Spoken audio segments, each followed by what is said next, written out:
Netanyahu's prerequisite for peace. He's laid out three aims. First of all, Hamas must be destroyed. Secondly, Gaza must be demilitarized. And thirdly, Palestinian society should be de-radicalized. But uh, it's ironic that Netanyahu, who has probably done more in the last month to radicalize Palestinian society than even Hamas, should be calling for this. He's quite right that these are the three things and these are the aims of any sort of peace movement. But it's difficult to see how this can possibly be achieved after his response to the October the 7th atrocity. Netanyahu has said that international allies, including the US and the UK, France and Germany, back Britain's campaign to destroy Hamas. But I don't think that he can necessarily say that all these countries automatically back his methodology. Since Hamas has vowed to repeat its October the 7th massacre, he argues the group's continued existence will lead to more war. And of course, in that he's completely right. But has a ground offensive, in the form that it has taken, actually set the framework for the dismantling and of Hamas and the de-radicalization of the Palestinian society? In fact, what we've seen is greater support for Hamas in the last month in the West Bank than existed beforehand. He's writing at a time when 17 soldiers were killed in the IDF, but when innumerable Palestinians were killed in Gaza. And he's saying that there must be a temporary security zone between the border between Israel and Egypt to prevent weapons smuggling.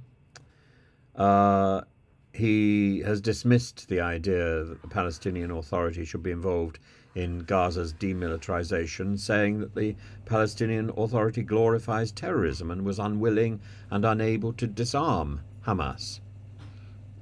He said that Mahmoud Abbas has not condemned the October the 7th attack. Hamas seized power in Gaza in a bloody 2007 coup, leaving the Palestinian Authority in control of the West Bank alone. And the Palestinian Authority has been significantly more moderate than Hamas and has long cooperated with Israel on security, including cracking down on Hamas operatives in the West Bank. But the Gaza Strip atrocity, that is the Netanyahu response, as well as the October the 7th attack, has ignited tension in the West Bank as well as in Gaza itself. And the Palestinian Authority, which has got a contentious relationship with Israel, has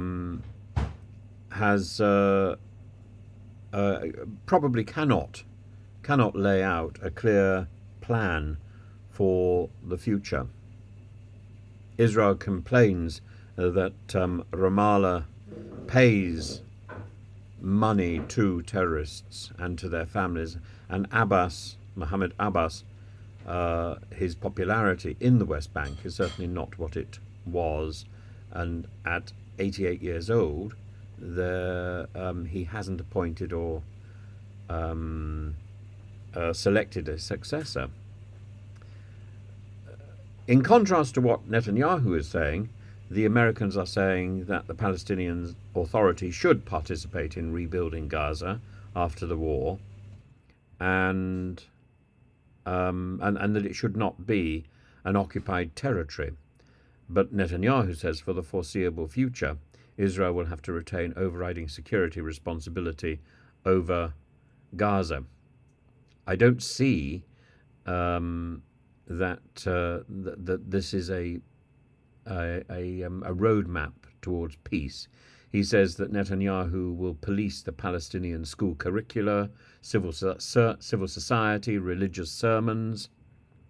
He compares the de-radicalization program to the process that took place in Germany and Japan after World War II. Once Hamas is destroyed, he says, Gaza is demilitarized and Palestinian society begins a de-radicalization process, Gaza can be rebuilt and the prospects of a broader peace in the Middle East will become a reality. I think he is living in some sort of fantasy land. He has caused so much damage. To talk at this stage about his involvement in a peace process is a sort of madness. It's like suggesting that Sweeney Todd should be setting up a chain of barber shops. It's just not. It's not practical or believable.